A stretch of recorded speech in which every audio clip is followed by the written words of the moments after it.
Olá, gente, eu me chamo Joyce. Nesse vídeo nós vamos falar um pouco sobre fala e escrita. Mas antes de começar a falar sobre a fala e a escrita, eu gostaria de falar um pouco sobre o texto. Bom, o texto ele é um evento sociocomunicativo que ganha vida dentro de um processo de interação. Como assim? Não é tão complicado como parece. É muito simples, porque ele necessita da comunicação dentro de uma determinada sociedade ou uma determinada comunidade discursiva. E ele ganha existência dentro do processo interacional porque ele necessita de, no mínimo, 2 interlocutores para que haja uma coprodução desse texto. O texto ele pode ser dividido em texto escrito e texto oral. Cada um dos dois tem suas características peculiares. Vamos começar pelo texto escrito. O texto escrito, a consideração dele se resume apenas ao leitor, porque o escritor, no momento em que está produzindo esse texto, está num ambiente separado, num ambiente diferente do leitor. Então, ele imagina a reação desse leitor e a partir da imaginação dessa reação, ele produz o seu texto. Então, eles estão em espaços diferentes, em momentos diferentes. Já o texto falado, ou texto oral, como você preferir, ele emerge num processo interacional que está acontecendo naquele momento. Então, ele tem as características de ser espontâneo, de ser não planejado, diferente onde quem escreve tem todo um tempo para planejar, para escrever, para editar, reeditar, e assim dar vida ao seu texto. Embora elas utilizem o mesmo processo linguístico, cada uma delas tem as suas características peculiares, como eu havia falado no começo. Entretanto, não é por causa dessas diferenças que a fala e a escrita devem ser vistas como em um processo dicotômico. O que é isso, dicotômico? É quando uma coisa está em oposição à outra. Na verdade, hoje, é comum postular tanto a fala quanto a escrita dentro de um contínuo tipológico.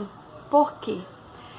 Por mais que ela tenha umas características próprias, acontece que uma acaba entrando na área da outra, vamos dizer assim.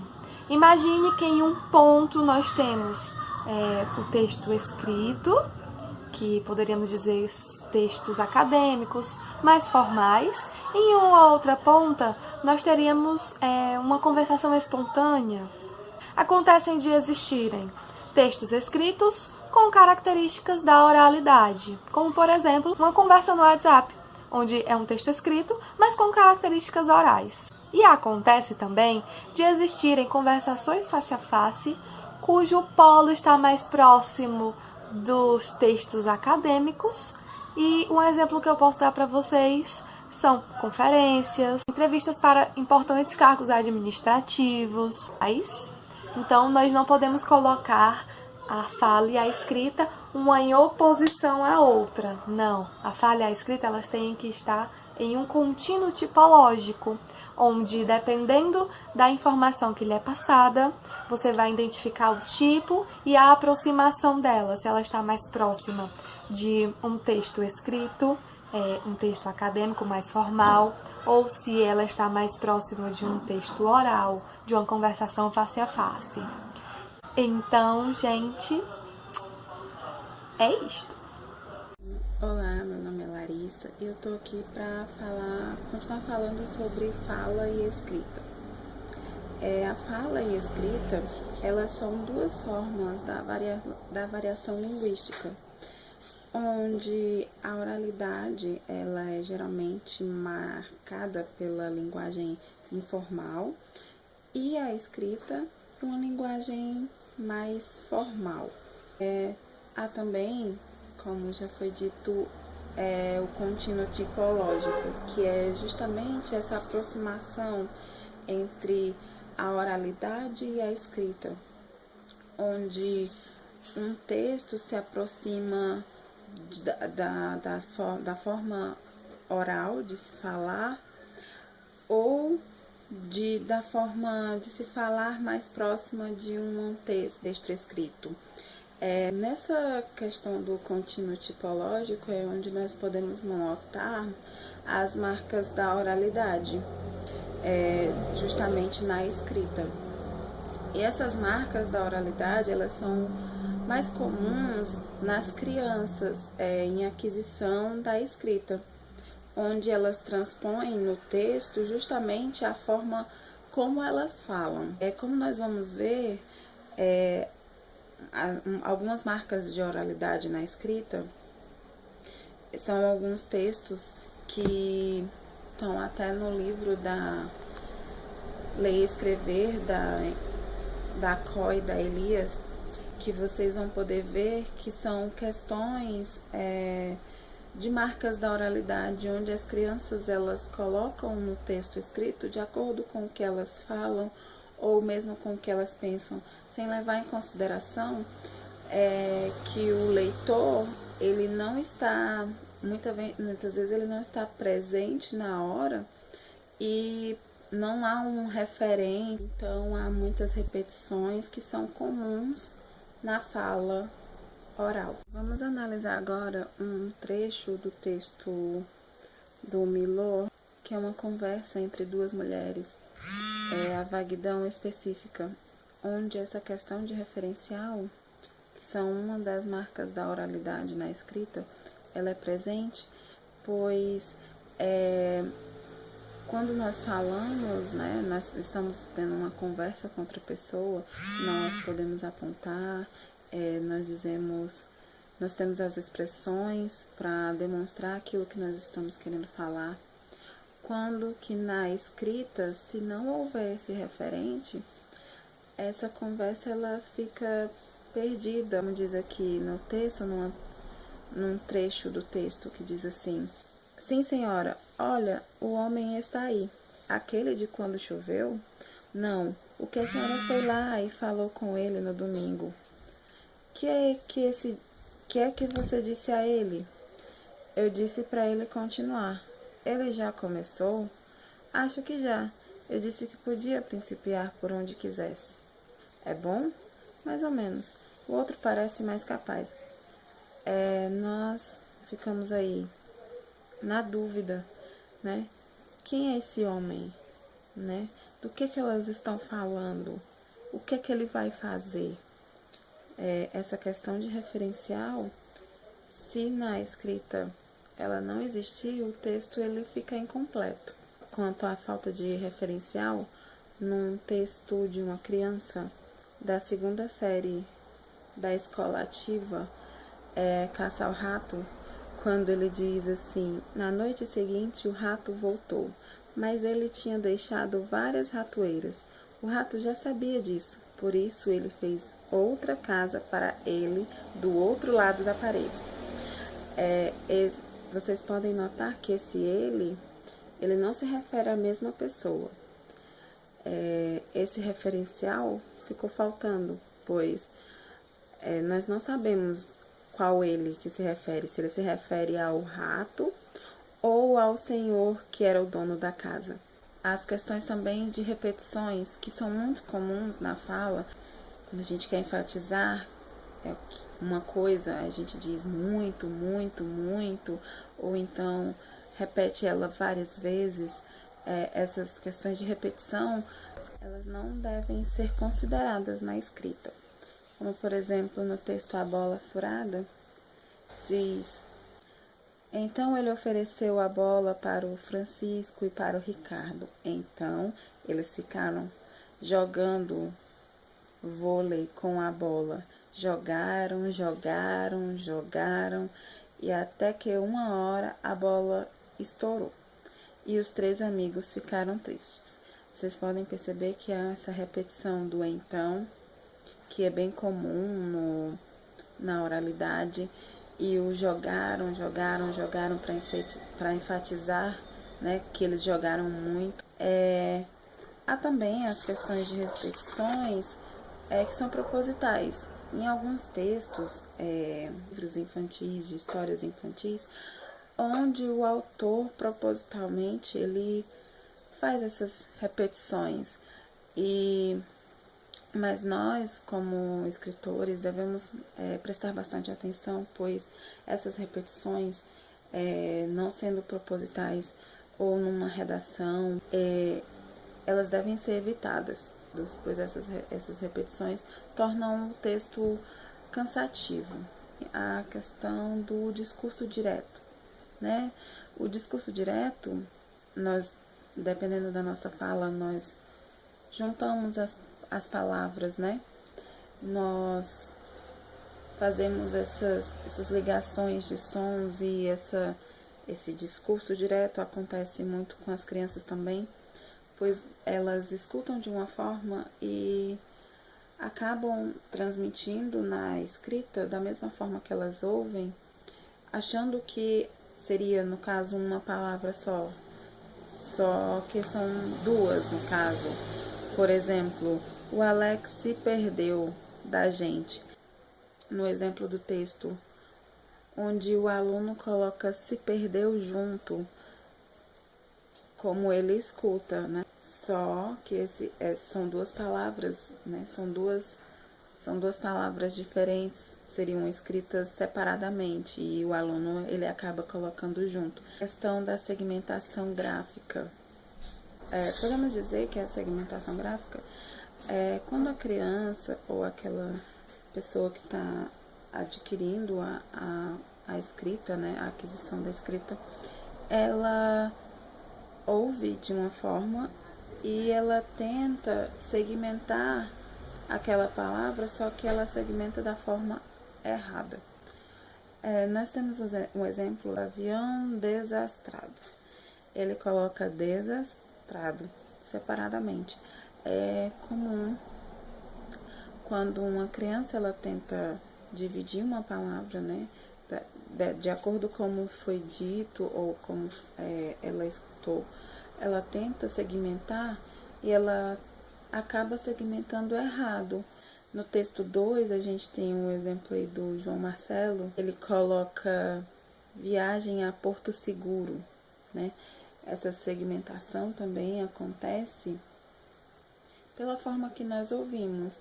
No caso, ele colocou Porto Seguro junto e com CI, né? Por causa do som, de como ele escuta. Bom, e é isso. É importante, basicamente, que o professor ele tenha essa consciência de que o aluno, quando está adquirindo, está aprendendo a escrever, ele necessita de um auxílio do professor para que ele venha a orientar o aluno de que certas formas, de como que há essa diferenciação da forma de como a gente ouve a palavra, de como se escreve.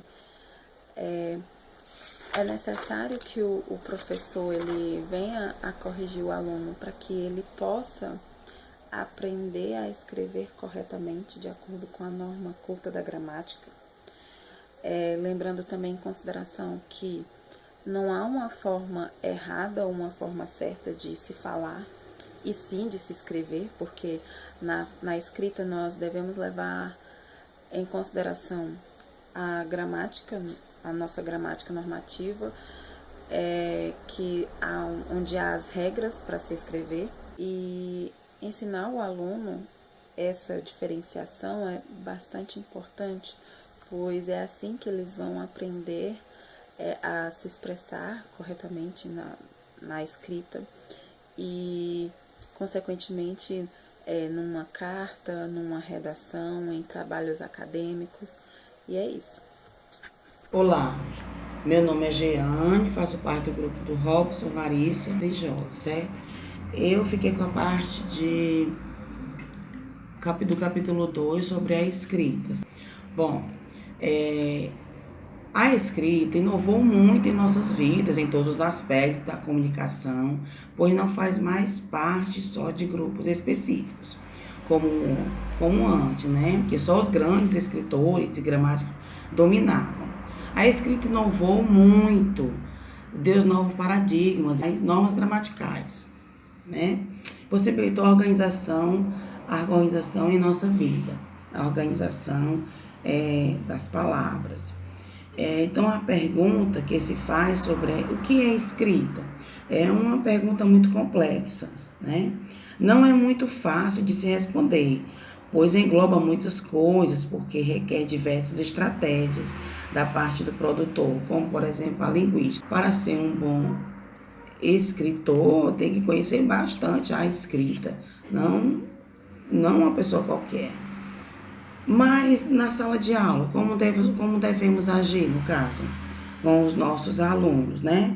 Bom, eu coloquei a seguinte pergunta, fiz uma análise aqui. Alguns alunos, na maioria das vezes, escreve sua redação, sua dissertação, né? O professor coloca um tema lá e ele vai dar a sua opinião, a dissertação. Vai expor suas ideias de maneira bem interessante. Ele fala, dá a sua opinião de maneira bastante interessante, mas que às vezes deixa a desejar na parte gramatical. Então, você acha que temos que analisar a redação como um todo, se a gramática não estiver escrita de maneira correta, mas suas ideias forem bem colocadas? É possível condená-lo? Ele expõe a sua ideia maravilhosa, mas na parte de gramatical não corresponder de acordo, certo? Então, vocês acham que devemos analisar dessa forma? Ou não? Dar todos os critérios à redação, não analisar a parte que ele expõe as suas ideias corretamente. Outro aspecto que eu achei também muito importante sobre o capítulo 2 foi que um escritor tendo a capacidade total de escrever seus pensamentos, rabiscar em um papel aquela mensagem que está no seu eu, ou seja, você tem a capacidade, o escritor tem a capacidade de escrever aquilo que ele está pensando, né? Está dentro dele, ele passa aquela mensagem no papel, ele escreve um texto, ele faz um livro, e você, o escritor lê aquilo que aquela pessoa está sentindo naquele momento. Eu acho uma coisa incrível, eu acho incrível a escrita. A escrita para mim é extraordinária, ela é genial. Você escrever aquilo que você está sentindo, principalmente autores, grandes autores, né? Ele tem a capacidade de expressar o seu sentimento através até mesmo de um livro. Ele faz um livro em relação à sua vida, e nós, leitores, como leitores, lemos e admirá-los por isso, né? A escrita é maravilhosa.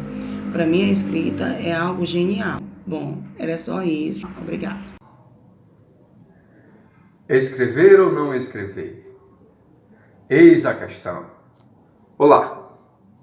Bem, ainda se tratando do capítulo 2 do nosso material, falando agora sobre a parte da escrita, nós precisamos pontuar alguma coisa a respeito do entendimento e sobre a produção de textos e a produção da escrita.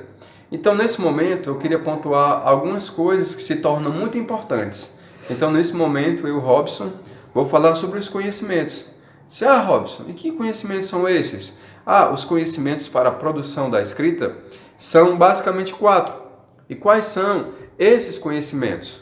Esses conhecimentos são, em primeiro lugar, o conhecimento linguístico. Em segundo lugar, o conhecimento enciclopédico. Em terceiro, o conhecimento textual. E por fim, fechando e finalizando, o conhecimento interacional. Bem, falando sobre o conhecimento linguístico, nós precisamos destacar 3 subpontos. E quais são? O primeiro subponto do conhecimento linguístico é a ortografia. Precisamos ter o conhecimento das palavras, como elas devem ser grafadas corretamente e de que maneira nós precisamos escolhê-las, segundo a convenção da escrita. Porque esse é um aspecto muito importante, não só pela questão de observar as regras e as normas, mas principalmente para podermos conseguir alcançar o objetivo desejado. Porque afinal essas escolhas elas vão determinar se o nosso leitor ele vai chegar a uma compreensão de acordo com as palavras, de termos usado as palavras corretamente. E o segundo subponto do nosso tema conhecimento linguístico é a gramática. Observar a pontuação, para ter uma relação e uma visão textual discursiva, como marcar o ritmo da escrita. E o terceiro é o léxico. Sim, Robson, o que é que vem a ser esse léxico? Bem, o nosso léxico é aquele léxico inventário disponível aos falantes, que não é só uma lista bem extensa de palavras, mas sim é um conjunto de recursos lexicais disponíveis na nossa mente. É como se nós recorrêssemos a um dicionário incutido na minha e na sua mente. Então, o conhecimento linguístico, como o primeiro ponto dos conhecimentos para a produção da escrita, é ortografia o primeiro, o segundo gramática e o terceiro o léxico. E o segundo conhecimento é o conhecimento enciclopédico.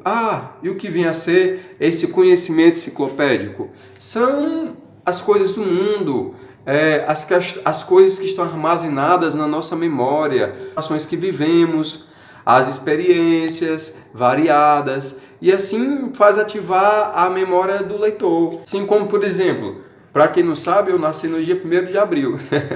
Veja só. Então, como eu falei, olha só, eu nasci no dia 1º de abril e eu já sorri. E eu tenho certeza que vocês vão entender o porquê que eu sorri. Por quê? Porque é um conhecimento enciclopédico que já existe na memória de vocês, que o dia 1º de abril ele remete ao dia da mentira. Então, isso é o conhecimento enciclopédico. São experiências que nós já vivenciamos e que se encontram disponíveis em nossa mente e em nossa memória.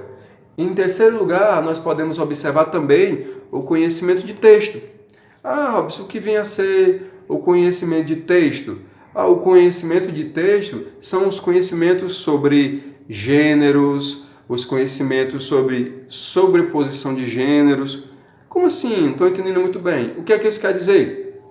Conhecimento de gêneros, que muitas vezes numa produção de escrita, ou até mesmo na oralidade, nós podemos ver que isso acontece.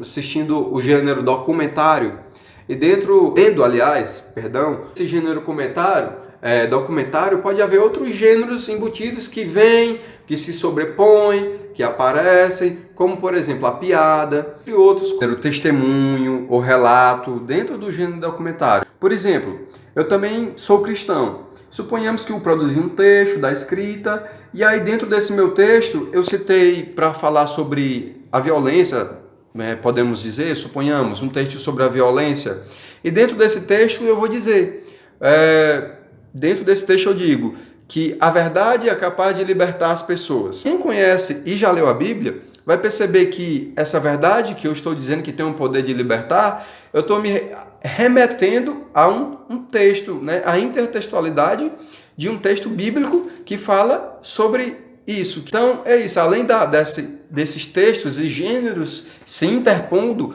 também pode ocorrer na escrita a intertextualidade dentro do ponto, não esqueçamos, dentro do ponto do conhecimento de texto. Para finalizar e concluindo a parte sobre os nossos conhecimentos sobre a escrita, para finalizar nós utilizamos o conhecimento interacional. São aqueles conhecimentos que ativam modelos cognitivos, histórico e culturalmente constituídos. Como assim? Bem, é que esses modelos cognitivos que são constituídos cultural e historicamente, eles são ativados. A partir de quê? Em que sentido? É que esse conhecimento remete às seguintes coisas. Por exemplo, se nós estamos dirigindo o nosso carro e vamos na estrada e olhamos rapidamente para uma placa.